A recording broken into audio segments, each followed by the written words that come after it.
गिबियाव United फराम of action डिबिनि जानानै साबायखर जासिहरग्रोबाय आरो दिनै जे नेरसोन ब्रह्म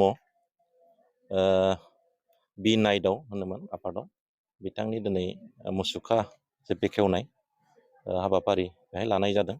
बिथांनि जे जोनोम गामिया बुमका, दा मुसुखाखौ दोनदों नैबे 2 नं गसाइगाव जे पालपारा बे गामियाव बिथांनि मुसुखाखौ दिनै स्टेचुखौ दिनै दोननाय जादों आरो बेखेवनाय जादों। बिथाङा थांनाय 2015आव 8 डिसेम्बराव बिथाङा दिनै रौनिया हान्जाजों गावथारजादोंमोन। दा बिनिनो दिनै न'खरनि जे बिमा बिफा बा आदै मादैमोनहा बिथांनि जे मुसुखाखौ दिनै खस्थ' खालामनानै मोनसे नेरसोन हिसाबै इयुनाव दोनलांनो थाखाय दिनै बानायनानै दोननाय जादों आरो बेवहाय इउनाइटेड फराम अफ एक्सन डिबि हिसाबै बिथाङा हांख्रायनानै लाबोदों जोंखौ। दा बेवहाय जोङो दिनै बाहागो लानानै बिथांनि मुसुखाखौ बेखेवनानै होफैनाय जादों। बेयाव बाहागो लानायनि गेजेरजों नोंथांमोनहा रायजो राजासिम माबाफोर मेसेज हरनो सानो नामा? ओरैनो बेवहाय जोङो बिनि गेजेरजों दिनैनि जे मुसुखा बेखेवनायनि गेजेरजों जों मोनसे रायजो राजानिसिम जोङो मेसेज होनो बेखौनो सानदोंदि जे जों दिनै एनडिएफबि हिसाबै मोनसे समाव जोङो 4 बाहागोआव दिनै गावस्रालायबोदोंमोन जे एकर्ड जानायनि सिगां। दा एकर्डआव दिनै जयैनो मोनसे एकर्ड जाबाय आरो एकर्ड जानायनि उनाव दिनै जोङो डिसबेन्ड जानायनि उनाव गावबागाव न' फारसे दिनै हारसिं जाजोब्बायमोन। दिनै गावजों गाव खुनु मोनसे कमिउनिकेसन गैलामोन आरो बेवहाय सोर माने लोमजादों, सोर दिनै बबेबा मोनसे अलखदाव गोलैदों, दिनै रावबो खबर लालायनाय गैलामोन। दा थिग जोङो दिनै गोथौ सिन्था खालामलायनानै जोंहा जेंनाया दिनै एकर्ड जाखांनायनि उनावबो गांगां दंथारो आरो दिनै मोनसे बेफोरखौ फोजोबनांगौब्ला, बे जेंनाखौ सुस्रांनांगौब्ला दिनै जोङो ज' मोनसे जाफिनाब्ला, ज' मोनसे थानानै जुदि जोङो दिनै आवगायाब्ला जोंनि जेंनाया दिनै बबेबा 5 बोसोराव दिनै जोबनायनि मोनसे परिबेस गैया। दा बेखौ जोङो दिनै सरकारनाव मोनसे जिनिसखौ नायबोबाय थादों जे एकर्ड जाखांनायनि उनाव दिनै 3 बोसोर बा 4 बोसोर जाबाय एकर्डआ। दा बेवहाय समग्र जोंनि जेंनाफ्रा दिनै जेंना हिसाबैनो थाबाय थादों। दा बेखौ सुस्रांनांगौब्ला, दिनै प्रेसार होनांगौब्ला जों हारसिं हाला बा सोरबा दिनै फेक्सन वाइसआव थाङोब्लाथ' जों दिनै जेबो मुलाम्फा जानाय नङा, गनायजानाय नङा। बेनिखायनो जोंनि गासै दैदेनगिरिफ्रा सिन्था खालामनानै मोनसे इउनाइटेड फराम अफ एक्सन डिबि दानायनि गेजेरजों मोनसे दिनै सिनायथि मोनफिनदों। जोंनि सेंग्राफ्राबो दिनै मोनसे खाबु मोनदों गावजों गाव खबर लालायनो। दा इउनाइटेड फराम अफ एक्सन डिबि दानायनि उनाव जोङो मोनसे मोजां परिबेस जों दिनै मोनदों आरो जोंनि जेंनाखौ दिनै बुंनो थाखाय दिनै गोजौ लेभेलसिम जों थांनो हादों। दिनै दिल्लीसिमबो जों थांनो हानाय मोनसे जोंहा माबा फैदों आरो दिनै गोबां जोंनि दैदेनगिरिफोरजों मोनसे प्लेटफर्मनि गेजेरजोंनो जों सावरायनो खाबु मोनबाय थादों आरो एसेब्लाबो जोंनि जेंनाखौ बुंनायाव खोनासंनो बायध'था जादों। दा रायजो राजाफोरनिसिम आं बे जिनिस बेखिनिखौनो मिथिहोबाय। जोङो इउनाइटेड फराम अफ एक्सन डिबिआ दिनै मोनसे इन्डिपेन्डेन्ट मोनसे अर्गेनाइजेसन बा प्लेटफर्म। दा बेहाय जोङो सोरनिबा मोनसे बाइन्डिंआव जोङो दिनै गैया।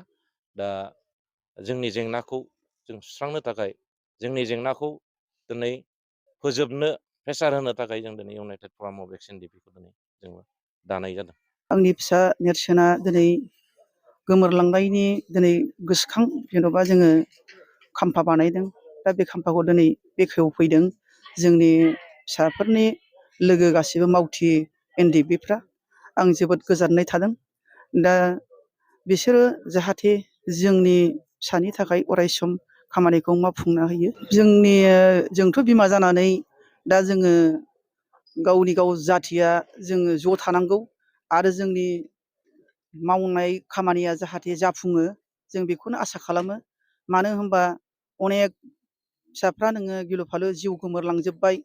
जायफ्रा दा थांनानै दङ बिसोर जाहाथे मोजां खामानि मावफुङो आरो ज' जायो, आं बेखौनो हामब्लायो। दा नेरसोननि जिउ खौरांखौ आं एसे बुंनो नागिरदों जे नेरसोना 7 मार्च 1991आव जोनोम जादों। जोनोम जानानै बियो 4 बोसोर बैसोआव गसाइगावआवहाय मोनसे स्कुलाव इंराजि स्कुलाव एडमिसन लाफैदों। बे स्कुलनि नामा सानराइज। बेयावनो बियो मेट्रिक पास जाजासे 2010 सिम बेयो बेहाय दंमोन आरो सानराइज स्कुलाव। बेनिफ्राय मेट्रिक पास जानानै 2011आव गसाइगाव कलेजाव एडमिसन लाफैदों। बे गसाइगाव कलेजाव एडमिसन लानायनि उनावहाय बेवहाय 2012आव बांगालनि हुजुग जाबाय, बांगाल दावराव दावसि जाबाय। बे बांगाल दावराव दावसियावहाय ओरैबायदि उसुबिदा जाबाय जे साथ्रफ्रा स्कुलाव थांनो मोनला, बन्द' जाबाय। बिदियावनो साथ्र हिसाबै बयबो गोदाव सोराव जाजोब्बाय कलेज गैयैखाय। बेबादियावनो जोंनि गामियावनो बिएलटिफोर दंमोन। बिएलटिफोरजों दिनैसो गाबोनसो खामानि मावफायै बिदिनो आरो एनडिएफबि थाहैबाय। बे एनडिएफबिजोंबो बिदिनो दिनैसो गाबोनसो खामानि मावफायै बिदिनो बियो एनडिएफबियाव माने बारलांनाय बायदि जादों 2012आवनो। दा आंहा आसा दंमोन बे आंनि फिसाला गदाय, फिसा आंहा सानैल'। आरो आवगायाव बे जेल जादों। बे जेल जानायनि थाखायनो आङो फिसा गोमानांदों आरो बिमाया फिसाखौ खांबोनाखै। बिएलटिनि आमोलाव आङो जेल जादों मास मोनसे क'क्राझारावहाय। बिनिफ्राय बे मा होनो बेखौ वारेन्ट, नन बेल वारेन्ट जानानै गुवाहाटि हाइकर्टआवहाय बावहाय जेल जाहैदों आं मास मोनसे। एखेबारे नेरसोन ब्रह्म बिथाङा जे मुंख्लं जादों बेयो बेसेबां मायथाइयावहाय मुंख्लं जायामोन? बिनि मायथाइयाव बिनि मुंख्लं जानाया 2015नि 8 डिसेम्बराव जादों बियो। दा जायगानि नामा बे पदबजरानि बग्रिबारि थानानि आन्दाराव माबा सिलाइ दैसा, सिलाइमाथा होननाय जायगा दंमोन। सिलाइमाथायावनो बियो गावथार जादों आरोखि। दा बिनि केरियारा ओरैबायदिमोन, बेयो उन्दैनिफ्रायनो जेरावबो आखा फाखामोन। बियो हालेवोबो, माइ गायो, खदाल जावो, आलि दानो, गासिखौबो हाजोबोमोन। आरो स्कुल समावबो स्कुलनि जे कामाय, जिखुनु मोनसे फांसनाव सरस्वती फुजा, मा फुजा जिखुनु फुजाफोरनि खामानिफ्राव बियो मावनानै होजोबोमोन आरो। लोगोसे आरो बे स्पर्टसमेनमोन बियो। स्कुलनि प्रतेक माबायाव आइटेमावनो बियो जगदान खालायोमोन आरो बियो प्राइज लायोमोन। First prize, second prize, third prize बिदिनो बे प्राइजखौ लायोमोन आरो। दा आसा दंमोन बे गथ'आ माने लेखा रोङोबा एक समाव माबा मोनसे सुबिदा मोनहैगौमोन बियो। ओंखायनो आरो गोसोजों गोसो बियो साख्रि लाथारगोन ओरैबायदि मोनसे बेहा उद्देस्यबो दंमोन। ओमफ्राय आं मोनसे आसरित सानदों, बियो 9आव फरायनाय समावनो बे ट्रेक्टर सालायदों बियो। बे समाव आङो ट्रेक्टर बायनानै दोनफैदोंमोन।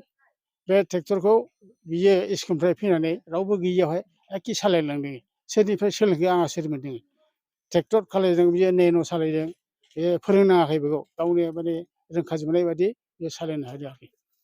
दा गामियावबो बहुद मानसि मिल तिल दंमोन, बयनावबो बियो खामानि मावनो होयोमोन। असम्भब मिलमोन बियो।